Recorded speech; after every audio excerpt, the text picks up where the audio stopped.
kita bertemu lagi di ibadah hari ini, yaitu ibadah kenaikan Tuhan Yesus Kristus ke surga.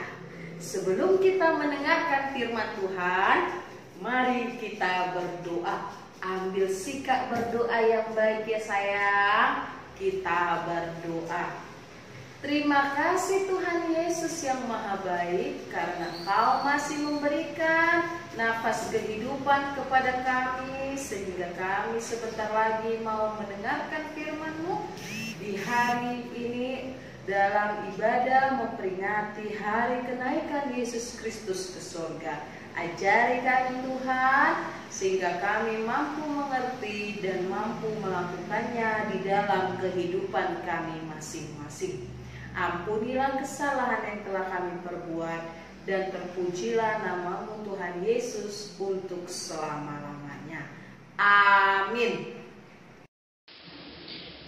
Firman Tuhan untuk kita pada hari ini, yaitu yang tertulis di 2 Raja-Raja pasal 2 ayat 6 hingga ayat yang ke-14. Beginilah firman Tuhan. Berkatalah Elia kepadanya, "Baiklah, tinggal di sini, sebab Tuhan menyuruh aku ke sungai Yordan." Jawabnya, "Demi Tuhan yang hidup dan demi hidupmu sendiri, sesungguhnya aku tidak akan meninggalkan engkau." Lalu berjalanlah keduanya. 50 orang dari rombongan nabi itu ikut berjalan. Tetapi mereka berdiri memandang dari jauh ketika keduanya berdiri di tepi sungai Yordan. Lalu Elia mengambil jubahnya, digulungnya, dipukulkannya ke atas air itu, maka terbagilah air itu ke sebelah sini dan ke sebelah sana, sehingga menyeberanglah keduanya dengan berjalan di tanah yang kering. Dan sesudah mereka sampai di seberang, berkatalah Elia kepada Elisa, "Mintalah apa yang hendak kulakukan kepadamu sebelum aku terangkat daripadamu." Jawab Elisa, "Biarlah kiranya aku mendapat 2 bagian dari rohmu."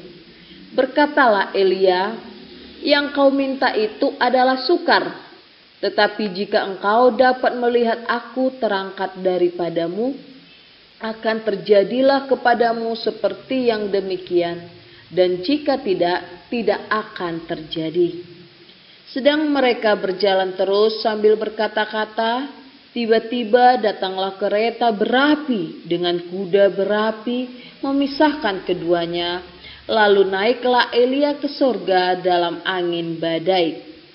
Ketika Elisa melihat itu, maka berteriaklah ia, "Bapakku, Bapakku, kereta Israel dan orang-orangnya yang berkuda."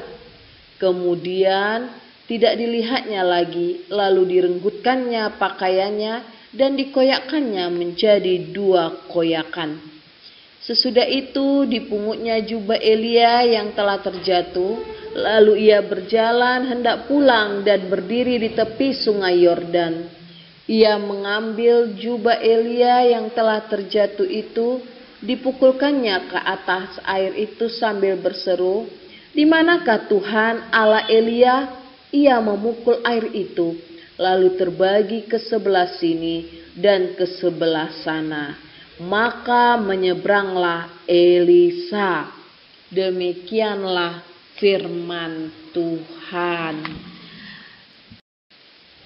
Adik-adik yang terkasih di dalam nama Yesus Kristus, di dalam firman Tuhan untuk kita pada hari ini, kita mendengarkan 2 nama nabi di dalam perjanjian lama.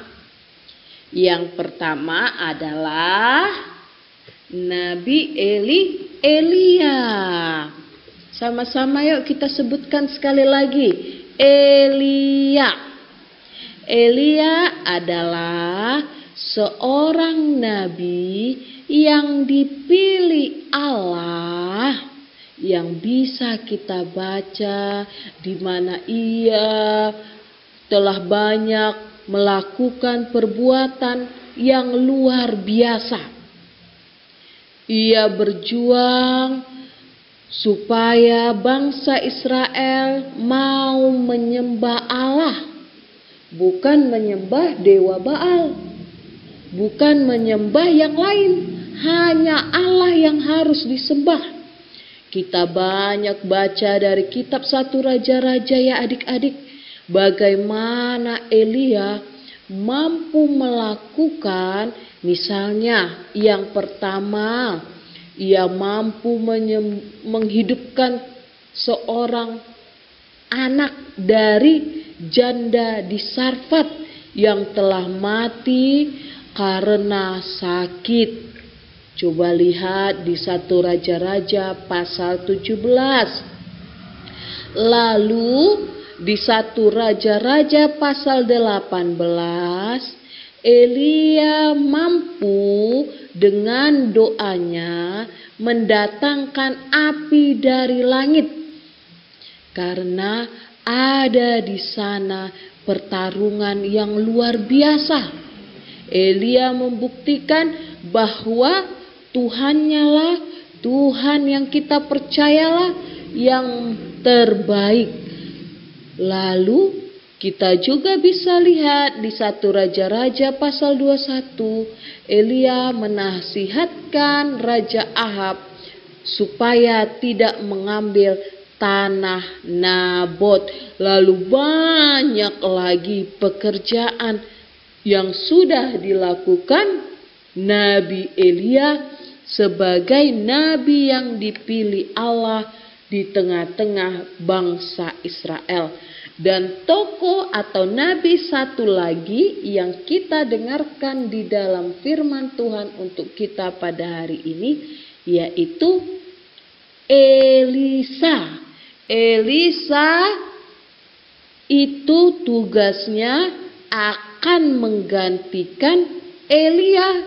Kita lihat dalam nats ini bagaimana Elisa hanya meminta satu supaya ia mampu melanjutkan tugasnya si Elia, yaitu meminta 2 bagian dari rohnya si Elia. Tapi Elia mengatakan, sulitlah.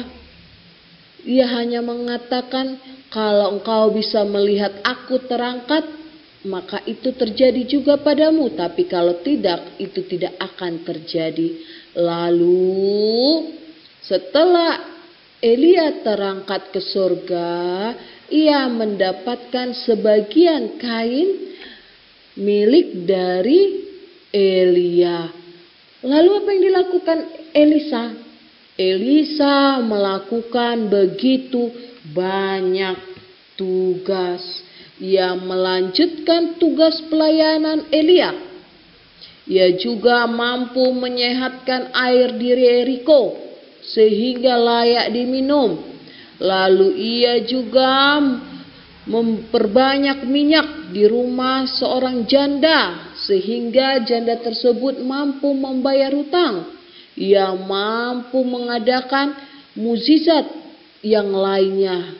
Banyak sekali adik-adik, yang sakit pun bisa ia sembuhkan.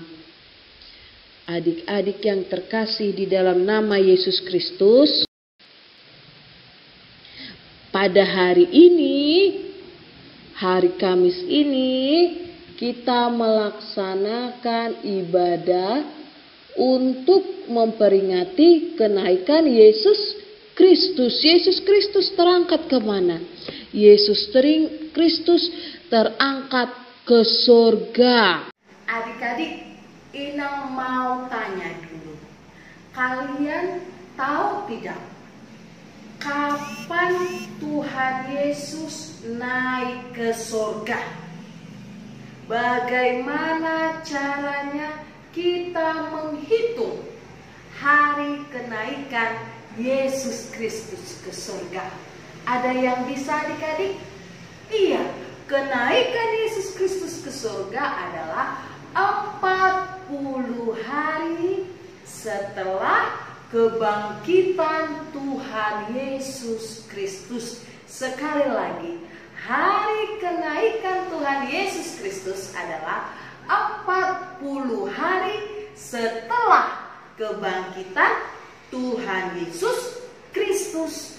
Kita pada hari ini mendengarkan firman Tuhan mengenai Elia yang naik ke surga dan Elisa yang harus melanjutkan tugas pelayanan di tengah-tengah kehidupan bangsa Israel. Sebagaimana yang sudah Inang Pendeta jelaskan kepada adik-adik. Lalu melalui peringatan hari kenaikan Yesus Kristus ke surga, adik-adik yang terkasih di dalam nama Yesus Kristus, begitu juga semua orang yang percaya kepada Yesus Kristus diingatkan bahwa kita juga punya tugas yang harus kita lakukan sebagai orang yang percaya. Tidak hanya mengatakan aku percaya kepada Yesus Kristus yang sudah lahir, yang sudah mati, yang sudah bangkit dan yang sudah naik ke surga. Tetapi orang yang percaya kepada Yesus, dia mau memakai dirinya untuk melakukan segala sesuatu yang baik. Sebagai anak yang percaya kepada Tuhan, sebagai orang yang sudah diselamatkan. Oleh karena itu, mari adik-adik jangan berhenti berbuat baik, harus terus berbuat baik sebagaimana Tuhan Yesus yang baik kepada kita.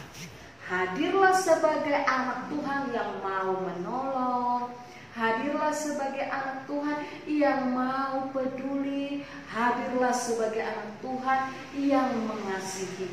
Karena dengan hal yang demikianlah adik-adik sudah memberitakan firman Tuhan. Percayalah, tidak ada yang sia-sia. Percayalah, Tuhan Yesus selalu beserta kita. Percayalah, Tuhan mengajarkan kita. Amin. Kita bersatu di dalam doa. Terima kasih Tuhan Yesus buat firman yang telah kami dengarkan. Ajari kami Tuhan supaya kami mampu dan kami mau melakukan firman-Mu. Kami mau menjadi anak yang peduli, anak yang mau mengasihi, anak yang mau saling tolong menolong. Kasihani kami Tuhan. Tuhan Yesus, kami sudah rindu untuk bertemu dengan teman-teman kami, beribadah bersama-sama. Oleh karena itu kami mohon Yesus, sembuhkanlah dunia ini. Dan kami akan percaya Tuhan, pada suatu hari kami bisa dapat bersama-sama bertemu memuji memuliakan nama-Mu dalam keadaan sehat. Ampunilah kesalahan yang telah kami perbuat dan terpujilah nama-Mu Tuhan Yesus untuk selama-lamanya. Amin.